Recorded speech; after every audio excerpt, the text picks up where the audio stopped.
This episode is brought to you by KPMG. Making an impact is how KPMG helps make the difference. KPMG applies advanced tools and strategic thinking to convert data into actionable knowledge and deliver value by improving performance through transformation, modernizing processes with technology, harnessing the power of data, navigating complex M&A transactions, and enhancing trust among stakeholders. Go to kpmg.us/advisory to learn more. KPMG. Make the difference.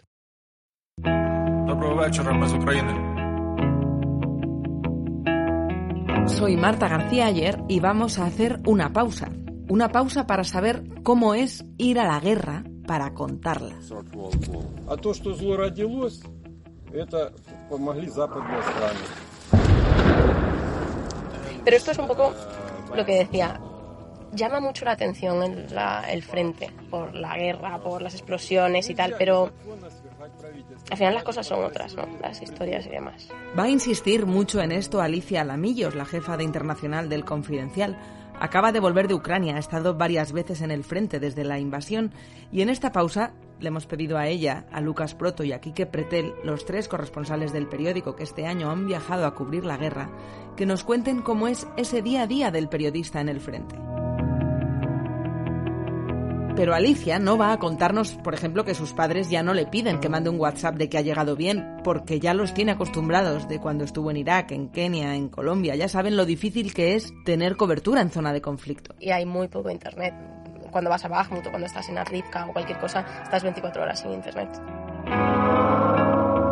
Y por más que lo intentó, Alicia no cree que sean importantes estas batallitas de corresponsal, porque te va a contar otra historia. La historia de cuando conoció a Vladimir, que colocó en su pueblo un cartel con el mensaje de gente, a la espera de que si los rusos irrumpían con tanques, no les dispararan.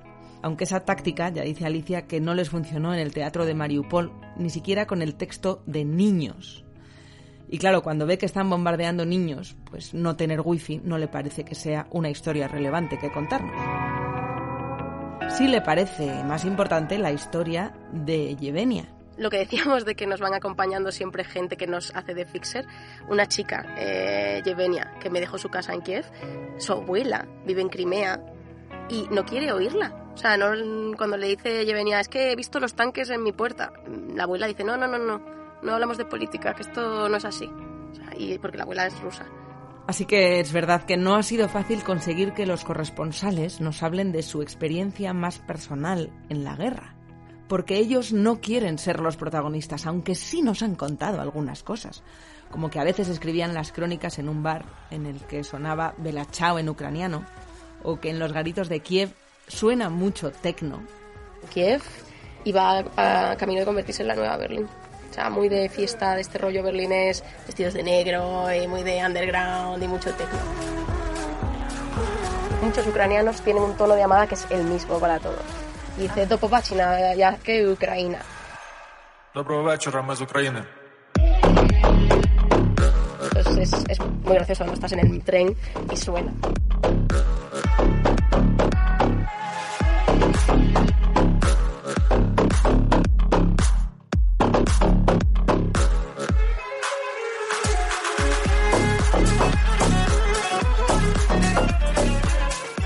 Bueno, pues se cumple un año desde que empezó la invasión de Ucrania y qué mejor que poderlo comentar con las tres personas más cercanas que tengo que han estado allí. Lucas, Quique y Alicia, bienvenidos a Pausa. Muchas gracias por invitarnos. Gracias. Lucas Proto, Quique Pretel y Alicia Lamillos son los tres corresponsales de guerra del Confidencial. Alicia me ha hecho una caerita de ojos un poco sospechosa cuando he dicho corresponsales de guerra. ¿Qué pasa? Sí, no me termina de gustar mucho el término, ¿no? Porque eso parece ser que eres experto en conflictos, cuando en realidad aquí lo que nos interesa es cubrir cada conflicto de una manera distinta, porque no tiene nada que ver cómo se cubre Ucrania, que cómo se cubre, por ejemplo, yo qué sé, una revolución en Egipto, en Tahrir, ¿no? Son cosas distintas. No termina de convencerme, pero es verdad que tiene mucha prensa entre los periodistas. Bueno, nos lo debemos de haber inventado los periodistas, el nombre. Uno de los debates habituales es que decimos que sería mejor llamarlo periodistas en guerra que periodistas de guerra, porque no es como un calificativo que te defina y te enmarque y diga, vale, te puedo mandar, como ha dicho Alicia, a cualquier lado, ¿no? Lo importante es que hagas el trabajo allá bueno, donde estés. Lucas, ya que hablas de periodistas en guerra, fuiste el primero que llegó a Ucrania, el primero del Confidencial en llegar allí. Y recuerdo que haberte leído esa idea de que cuando uno llega a un país en guerra espera encontrar tristeza y pesadumbre, y sin embargo el estado de ánimo que te encontraste era de cierta euforia. ¿Cómo recuerdas ahora, hace un año, los primeros momentos allí? Era otro mundo. Hablamos mucho de esta diferencia de percepción, porque ahora queda claro que Lviv nunca, que es la ciudad a la que fui yo, nunca estaba, digamos, en el horizonte inmediato de Rusia, o sea, nunca iban a llegar a una distancia, sería bombardeado eventualmente y recibiría misiles, pero nunca llegaría, digamos, a estar en la zona de frente, porque era una provincia muy occidental. Pero en aquel momento no se sabía. En aquel momento que yo estaba yendo en autobús, porque elegí ir en autobús por algún motivo desconozco y fue una experiencia loquísima, pero... ¿Por qué? ¿Por qué llegar? Pues porque lo decidimos, y esto es hablar un poco en la trastienda, pero lo decidimos en la cocina del Confidencial. ¿Tú cómo te vas a ir? Yo digo, yo creo que autobús era lo mejor. Resulta que fue una buena idea porque los trenes estaban saturados y por eso fui uno de los primeros en llegar, no solo el Confi, sino en general. Los que llegaron fue o en coche o en autobús. Los trenes estaban absolutamente saturados. Déjame que le cuente a los oyentes de Pausa que cuando Lucas dice en la cocina del Confidencial no es una metáfora, es que en el Confidencial hay una cocina. Aquí que tengo al lado fue uno de los dos que nos dijo, que me dijeron, ¿tú te vas? Y yo dije, sí, me voy. Y ahí es donde empezó todo. Bueno, por resumir, el tema es que por aquel entonces no se sabía, era un ambiente de muchísima confusión. Y efectivamente uno esperaba llegar ahí y encontrar todo rostros en pena, todo desgracia, y aunque efectivamente la imagen desoladora de todas las personas que querían abandonar en el país, que ese fue el momento álgido en los que hablábamos de millones de refugiados en un tiempo récord, creo que era la mayor movilización de refugiados en Europa desde la Segunda Guerra Mundial, pero una vez llegabas ahí veías un ambiente de desafío, incluso de triunfalismo. Porque lo que estaba claro, lo que empezó a quedar claro en las primeras semanas, incluso en los primeros días, es que esta ofensiva rusa no estaba siendo tan eficiente y no estaba funcionando como debería. Kiev no estaba cayendo, en general los rusos no estaban avanzando. Hoy ya sabemos cuál fue la realidad, ¿no? Que nunca llegarían a tomar Kiev, que la ofensiva quedaría más limitada al este y al sur, pero por aquel entonces esta idea inicial de podemos resistir, de los ucranianos diciéndote podemos ganar y van a ser ellos los que lo paguen y vamos a ganar, ese era el ambiente triunfal del principio. Luego ya, para cuando empezaba a verse el lado más oscuro, ¿no? Porque empezaba a hablarse más de Mariupol y empezaba a hablarse más de los horrores de la guerra, pero lo que yo me encontré ahí era gente que estaba convencida de que iban a ganar.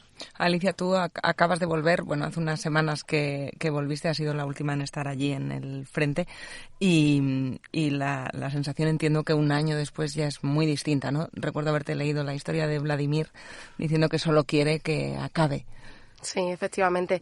Es verdad que yo he tenido la suerte con el Confidencial que he ido en varias ocasiones, entonces para mí eso me permite tener una imagen muy completa porque cuando vas solo en un momento dado tienes ese escenario, esa escena, una fotografía, pero cuando vuelves te permite darle la vuelta un poco a todo y ponerlo todo en mayor contexto. Entonces, ver, como decía Lucas, cuando yo sustituí a Lucas allí, empezabas a ver esas contraofensivas iniciales ucranianas, cuando llegaban, sentían que podían retirar todas las tropas de Putin del norte de Kiev, era esa sensación de éxito, pero claro, luego es un año después, han pasado muchas cosas entre medias. Ha pasado Bucha, ha pasado Mariupol, han pasado imágenes de torturas y sobre todo ha pasado el tiempo. Entonces, por mucho que sí tienen esa sensación de tenemos que hacerlo porque si no, Ucrania está acabada, o sea, no hay otra. Y lo mejor de todo es que lo estamos consiguiendo aguantar contra el que era el segundo mejor ejército del mundo. Ya hay mucho dolor acumulado, ya hay muchos muertos. Todo el mundo en Ucrania tiene a alguien o que ha huido, o que ha fallecido, o que está en el frente. Entonces, siempre hay una historia cercana que todo el mundo tiene para hablar de cómo la guerra está afectando a todo el país. Y obviamente no les afecta ni siquiera solo en términos militares, porque la guerra nunca es el frente solo. Es también en términos alimentarios. en términos sociales. Por ejemplo, una historia que tuve la suerte de hacer este mismo diciembre, conocí a un chico que se había casado.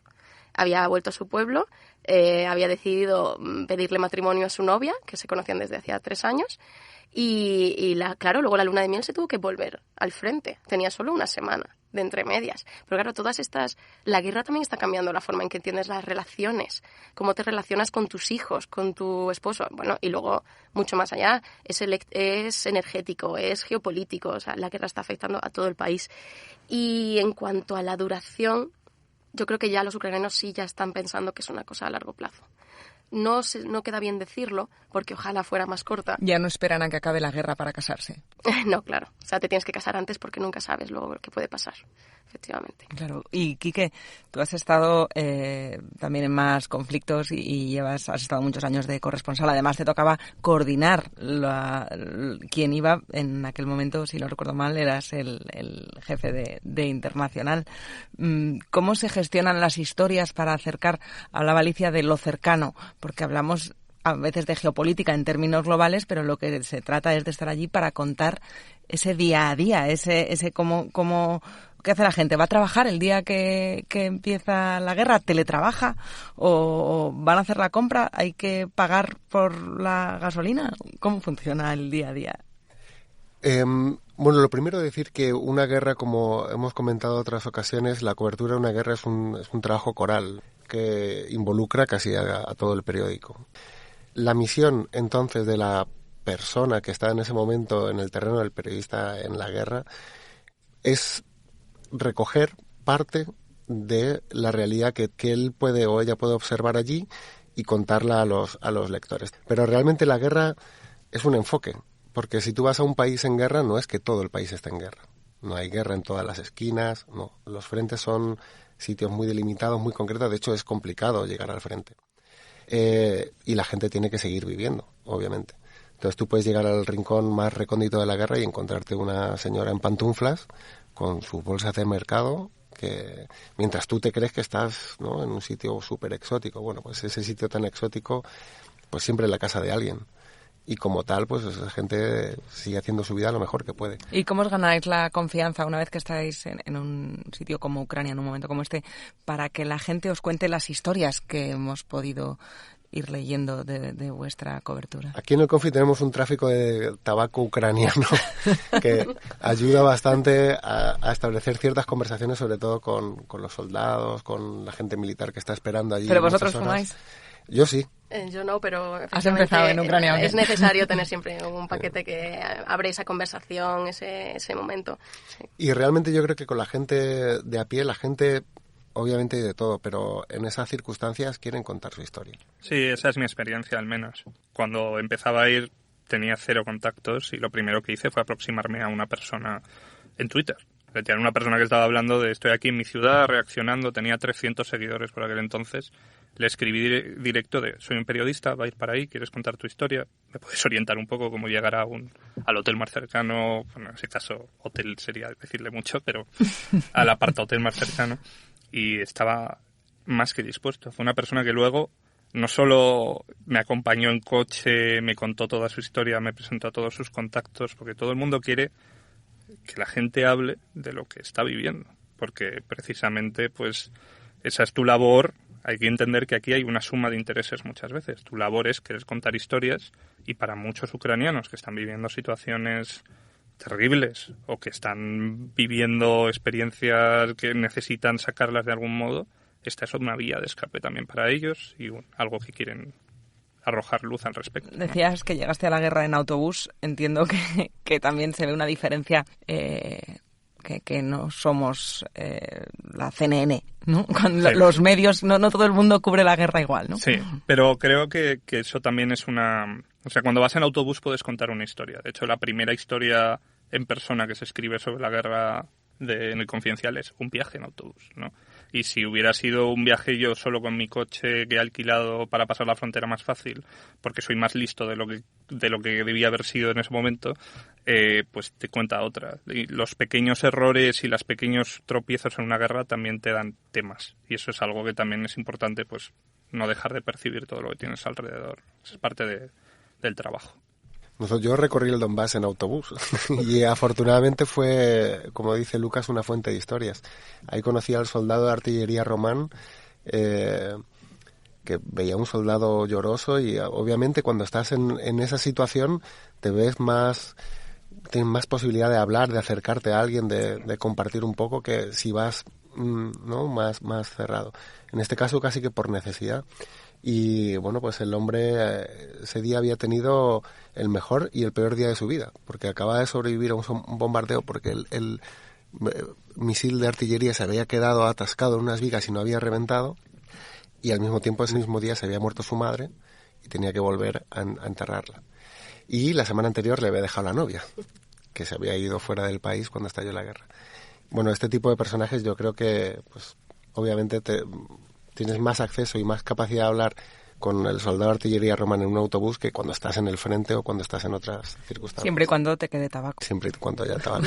Pero bueno, en general, una cosa que sí que he visto mucho en esta cobertura de Ucrania y comparándola con otros sitios en los que yo he estado, por ejemplo, en Oriente Medio o más así, es que ellos quieren contarte. Pero no solo porque sea una reacción natural ante un periodista extranjero que se interesa, sino porque realmente sienten que es un deber nacional, de que es una forma también de luchar para que no se olvide nadie de Ucrania. Es verdad que en este conflicto la idea de los buenos y los malos, al menos en la cobertura que hacemos desde Occidente, ha estado más clara, pero también hay muchos grises. Tú misma lo has contado al hablar de los prorrusos en la zona de la Ucrania liberada, esos conflictos y gente que era prorrusa y luego dejó de serlo. No sé si ahí acercarte a hablar con la gente es más complicado. Efectivamente, cuando Rusia invade Ucrania de una manera tan obvia, o sea, ahí no hay esa duda, o sea, el Estado agresor está clarísimo, generó en Ucrania esa sensación de unidad de país. Porque de repente sí que tenían, por mucho que antes fueras prorruso o no, tienes ese enemigo a batir, sobre todo porque si no, se acaba Ucrania como Estado. O sea, no hay otra opción. Es una especie como de guerra de independencia, ¿no? De decir, vale, es que aquí es donde nace Ucrania como país. Y sí que lo notaban los propios ucranianos, esa unión, porque antes la guerra del Donbass había estado muy circunscrita al este. Y en el este sentían, incluso los más pro-ucranianos, que en el oeste no les interesaba lo que les pasaba. En este caso no, es una guerra nacional de todos. Pero claro, conforme pasa el tiempo también ves las grietas. Hay muchos, especialmente en el este, que siguen siendo prorrusos y sobre todo porque están siendo bombardeados día sí día también. Entonces lo que quieren es que se acabe. Entonces tú lo contaste con una bala, un cura y un prorruso. Efectivamente, sí. Fíjate que esta historia me gusta mucho porque cuando estuve en abril en este pueblo, en Velika Dimerka, había pasado un mes de ocupación y justo los rusos se habían retirado. Entonces fui a visitar, fuimos de los primeros periodistas españoles que llegamos allí y básicamente solo quería hablar con los abuelos que se habían quedado, porque los que se quedan son siempre los mayores. Los jóvenes pueden huir, se van a Polonia, se van a Kiev, pero los abuelos no, los abuelos se quedan en la casa, porque es la suya, es donde han vivido siempre. Estuvimos hablando con Volodymyr, con Katerina, nos contaron sus historias de esa ocupación, de lo mal que lo habían pasado, y cuando volví en diciembre quise volver a saludarlos para ver cómo les iba. Y la situación era completamente distinta, porque claro, cuando llegas a ellos después de haber un mes de ocupación, era esa euforia de vamos a ganar, han venido, o sea, abrazando a los soldados ucranianos, llorando de emoción, sacan un vino que normalmente no consumen solo para celebrar. Pero claro, cuando llegas en diciembre están sufriendo cortes de electricidad. Es el invierno, ya el agotamiento, y también se ha radicalizado mucho ciertas posturas, que aquí es lo que cuento con lo de la idea de los prorrusos, porque dentro del pueblo, claro que había gente que ayudaba a los soldados rusos, es decir, sí, este es más pro-ucraniano, este es activista, este tal, y entonces había generado en ciertas tensiones internas que ya existían, ahora hay una especie de efecto boomerang en algunos casos. No es todavía llamativo, pero sí lo va a ser, y ahí tiene que ver Ucrania cómo quiere gestionar eso, porque siguen siendo ucranianos también. Los prorrusos es lo más difícil, de las cosas más complicadas de explicar de Ucrania, muy difícil, pero tan fácil como conocer a uno. Tan fácil. Y ver, Denis, un tipo que nace en San Petersburgo, que es ruso, joder. Si es que es ruso, si es que era soviético, si es que es yo ruso toda la vida. ¿Cómo no vas a ser prorruso? Pues claro que eres prorruso. Ahora, otra cosa es que vengan los rusos e invadan tu casa. Y dices, hostia, pues el primo hermano este que yo quería tanto, vaya hijo puta. Ya no le invito a las próximas Navidades. De hecho, voy a celebrar las Navidades diferentes para no tener que invitarlo. El 25 de diciembre, que nunca le hemos celebrado, lo hacemos el 25 porque ahora queremos ser más distintos. Quique, antes hablabas del soldado román. Contar la guerra a través de los soldados entra dentro de la narrativa más habitual en la que estamos acostumbrados al imaginar a un corresponsal de guerra, a un corresponsal en guerra. Pero también se puede contar un conflicto a través de los ojos de un dentista. Bueno, un poco como han dicho Lucas y Alicia, cuando llegas a Ucrania te encuentras con que están haciendo la guerra no solo el ejército. Tienes una sociedad civil completamente movilizada. El dentista ucraniano, Oleg, que por cierto era muy exitoso, acababa de abrir su segunda clínica, se acaba de comprar una casa. Cuando estalla la guerra, él podía haber salido del país por un tema, condición médica que tenía, pero él decidió quedarse. Y se dedicaba a llevar suministros a la línea del frente de Barvinkove en su propio coche, como parte de las milicias que organizó el gobierno ucraniano, esta fuerza territorial. Estuve en un grupo de resistencia donde había un juez, un constructor, comerciantes de la calle, grupos muy heterogéneos de gente que se ven unidos por las circunstancias. La mejor forma de imaginarte qué harías tú en la guerra es si te la cuenta alguien que se ha visto en esa tesitura. Este dentista que estalló la guerra en su casa y dijo, ¿qué hago? Bueno, se dedicaba a llevar medicinas, a sacar muelas en el frente. Y la verdad es que creo que todos hemos encontrado ejemplos, ¿no?, de gente que increíblemente se ha volcado con lo que podía hacer. Creo que también una forma de liberar la frustración.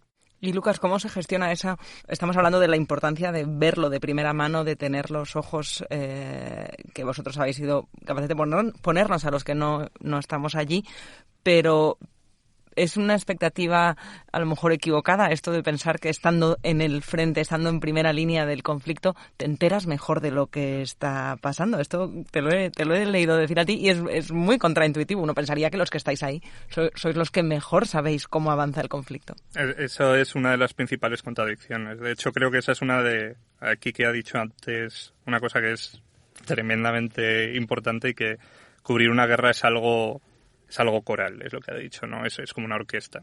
Y igual el periodista que está en el terreno es el que hace el solo, porque digamos el que se lleva, tiene la firma, tiene todo, pero yo cuando estaba ahí metido, no sé si al resto le pasaba, pero es cuando más difícil me costaba enterarme qué estaba pasando. Estaba hablando de las historias de refugiados, de que estaban justo llegando en trenes cargados hasta los topes a Lviv, y de pronto llegaba a casa después de horas y horas escuchando testimonios, preguntando a las personas, etcétera. Llegaba y de pronto me sentaba y decía, ¿y qué ha pasado hoy en la guerra? Porque no lo sé. Porque como mucho he escuchado a uno que le comentaba a otro, etcétera. No tengo internet ahora mismo como para andar mirando, no tengo... Y entonces llegas a casa y como te pones al día. Entonces imagínate que de pronto... Tienes que leerle a alguien en Madrid qué ha pasado en Ucrania. Yo tengo que leer lo que ha escrito mis compañeros sobre la guerra para enterarme. Y luego enterarme de las cosas locales que pasan por canales de Telegram, etcétera. Entonces es mucho más difícil. Es cuanto más cerca estás del frente, en mi opinión, o de la guerra, más entiendes el dolor humano y menos entiendes la guerra en sí. Y esa es mi manera de verlo, ¿no? Cada uno tendrá su experiencia al respecto. Pero es verdad que una de las cosas que dice Quique de esas, ver la guerra a través de los ojos de lo común o de la gente que hacía, una de las temas en los que yo me enfoqué, por ejemplo, es que hacen los repartidores de comida a domicilio en la guerra, ¿no? Entonces, cuando haces esa historia, estás hablando de cómo afecta a un país, en general a una ciudad, que en la mañana se despierta con una alarma antiaérea y está en guerra, y luego tienes que entrar al trabajo, ya no lo estás, de pronto tienes hambre, pero tu cocina no está funcionando bien o no tienes tiempo porque no paras de ayudar en voluntariado, así que pides una pizza, el que te trae la pizza está en guerra. Entonces hicimos esta historia sobre los riders de la guerra, sobre lo que es repartir comida entre alarmas antiaéreas y de cómo las personas que están en estas situaciones viven en dos ciudades paralelas, la que está en guerra y la que está en paz. Y Alicia, ¿cuánto se tarda en distinguir el sonido de los disparos rusos de los disparos ucranianos? No, esto te lo dicen enseguida. Un truco que tienen ellos, que básicamente es el silbido inicial, es que está entrando, entonces es un disparo ruso, porque claro, cuando estás allí, especialmente, esto sí que es verdad, es más cerca del frente, estás todo el rato oyendo la artillería. Es una artillería ucraniana, entonces al final la gente normaliza mucho. O sea, ya me acuerdo, estaba haciendo una entrevista a uno de las pocas personas que todavía quedaban en Bakhmut, especialmente ahora en este diciembre, y todo el rato está sonando explosiones. Pero ellos ya saben cuándo es la que te tienes que agachar, la que tienes que refugiarte. También un poco por lo que dice Lucas, o sea, no puedes estar todo el rato viviendo en un sótano con las alarmas antiaéreas, porque suenan todo el rato en el este. O sea, bueno, ya ni siquiera suenan porque no tiene mucho sentido. Pero sí que al final es horrible y a la vez lo normalizas, porque sigues viviendo allí. Toda esa gente ha elegido quedarse, a estas alturas ya no se van a ir, y tienen la destrucción a las puertas. Entonces, es un sufrimiento absoluto, pero también sigues adelante, sigues viviendo. No puedes vivir asustado todo el rato. Yo me imagino que sí. O sea, también es verdad que cuando llega el periodista, y eso lo sabemos todos, te vas. Eso a veces duele mucho, ¿no? Porque toda esa gente que dejas, que te han contado todo lo que han sufrido, todo lo que están sintiendo, tú sabes que te vas a volver en algún momento. Ellos no, porque la guerra ya les ha marcado la vida para siempre. O sea, me acuerdo que es una de las escenas que a mí me han marcado de la guerra, en la estación de Kiev. Yo estaba ya regresando para España y me encontré una mujer que cuando se enteró que era periodista extranjera, básicamente se me echó a llorar preguntándome por qué a mí. O sea, ¿por qué me toca a mí sufrir esta invasión? O sea, ¿qué he hecho yo para merecer esto? Todas las noches me acuesto y pienso en despertarme y que no esté en guerra. Pero ya no puede ser. Y aunque se solucione, aunque ya llegue a se acabe la guerra, la vida ya le cambia para siempre. Estabas hablando de cuando toca volver, pero ¿cómo es llegar? Y llegar al frente, porque no siempre es fácil que te dejen, ¿no? No, efectivamente es un poco como lo que decía aquí, que no es tan fácil llegar al frente, especialmente con los medios que podemos disponer, que evidentemente el tren no llega al frente, el autobús te puede acercar al frente, pero no a la línea cero. Pero al final es mucho de las relaciones que vayas estableciendo por el camino. O sea, de que si te haces amigo de X general o de X comandante y si te deja ir con él. Sí que es verdad que, por ejemplo, yo en el último viaje he estado conviviendo con un batallón varios días con ellos. Eran de logística, que estaban en el frente del Donbass, pero en una tercera línea, por así decirlo, ¿no? Porque se gestionaba la logística y viajaban a primera línea y volvían después. Y una cosa que te preguntaban muchas veces es ¿por qué quieres venir al frente? ¿Qué quieres contar? Y lo dicen un poco mirándote con cara de vas a decir que es por las explosiones o por la sangre, y en realidad no es eso. O sea, lo ha comentado alguna vez Quique, creo, o sea, la guerra no es el frente, o sea, la guerra es todo lo demás, pero también hay que contar el frente, porque al final todos esos ucranianos que están en el frente también se sienten a veces muy, muy olvidados, por así decirlo, porque Ucrania tiene que ocultar el número de fallecidos por temas de seguridad nacional y para el espíritu de la guerra, pero claro, todas esas familias son gente. O sea, que están viendo cómo vienen los féretros. Son gente que están dejando su vida atrás en este paréntesis de lo que va a ser la guerra, que va a ser un paréntesis largo.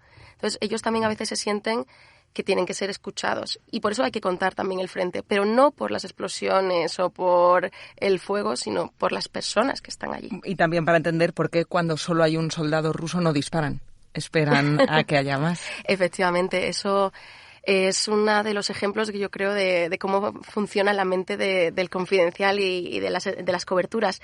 Cogemos una historia concreta que hemos vivido, que hemos visto nosotros como corresponsales allí, e intentamos explicar algo más grande. Entonces yo ahí estaba en Bakhmut, que conocí por pura casualidad, porque de hecho me riñeron por ir andando por la calle, que podía ser un blanco. Me dijeron, entra.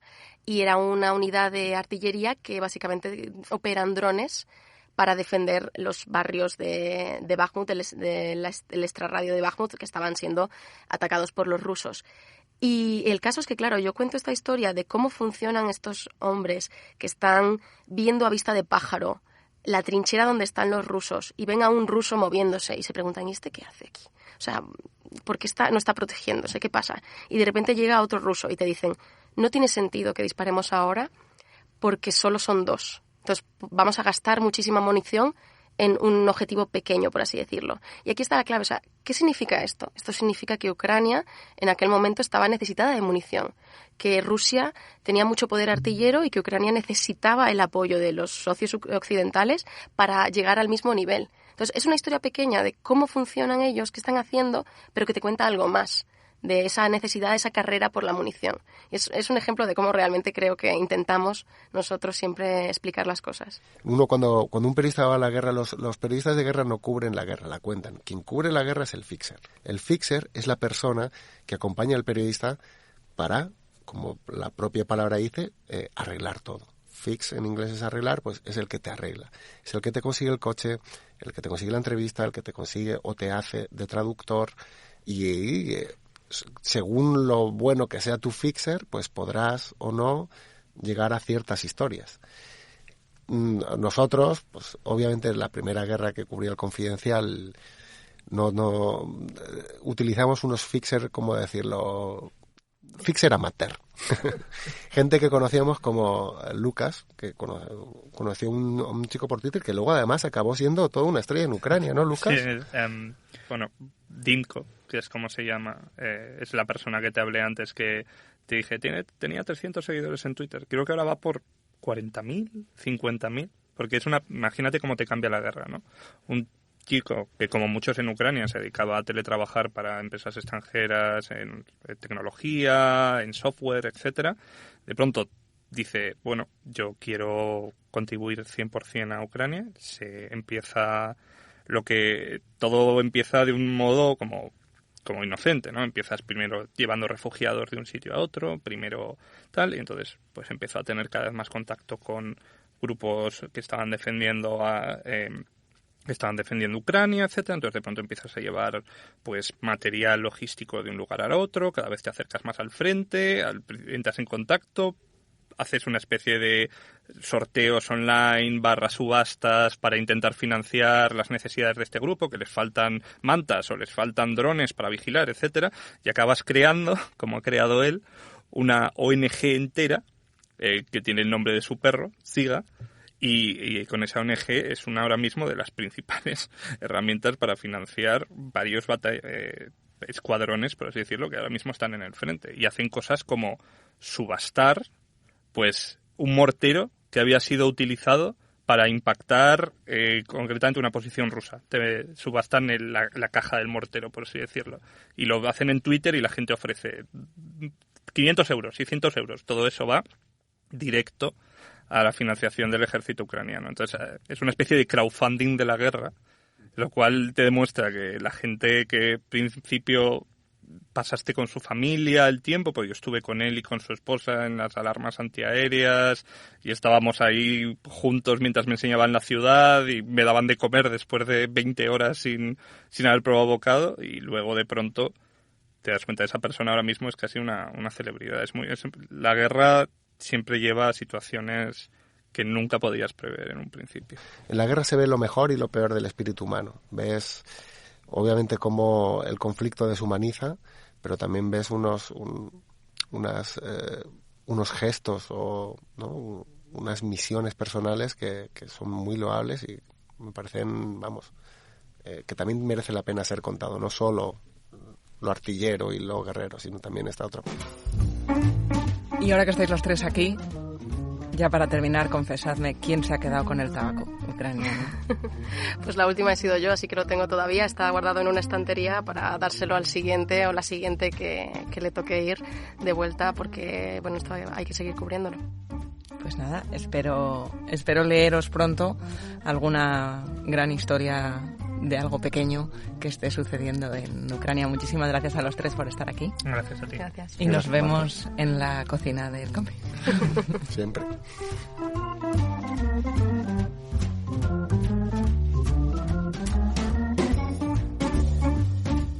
Pausa, el podcast del Confidencial dirigido y presentado por Marta García Ayer, con la realización y el diseño sonoro de Ana Schultz y la coordinación de Antonio Martín. Ще на світанку земля здригнулась і враз закипіла наша кров, ракети з неба, колони танків і заревів старий Дніпро. El Bella Ciao, que la cantan en ucraniano y yo la escuchaba en un bar cuando estaba, pues lo típico, estás en un bar escribiendo el artículo o lo que sea, y la oí y dije, oh, esto es el Bella Ciao, está bastante bonita. Бува українська лють, катів проклятих, безжально мочим тих, що на нашу землю пруть. Катів проклятих, безжально мочим тих, що на нашу землю пруть. В теробороні найкращі хлопці, самі герої воюють у наших ЗСУ і джевеліни, і байрактари за Україну б'ють русню. І джевеліни, і байрактари за Україну б'ють русню. А наші люди, а українці проти русні об'єднали вже цілий світ, і скоро зовсім русні не буде, і буде мир на всій землі. І скоро зовсім русні не буде, а буде мир на всій землі.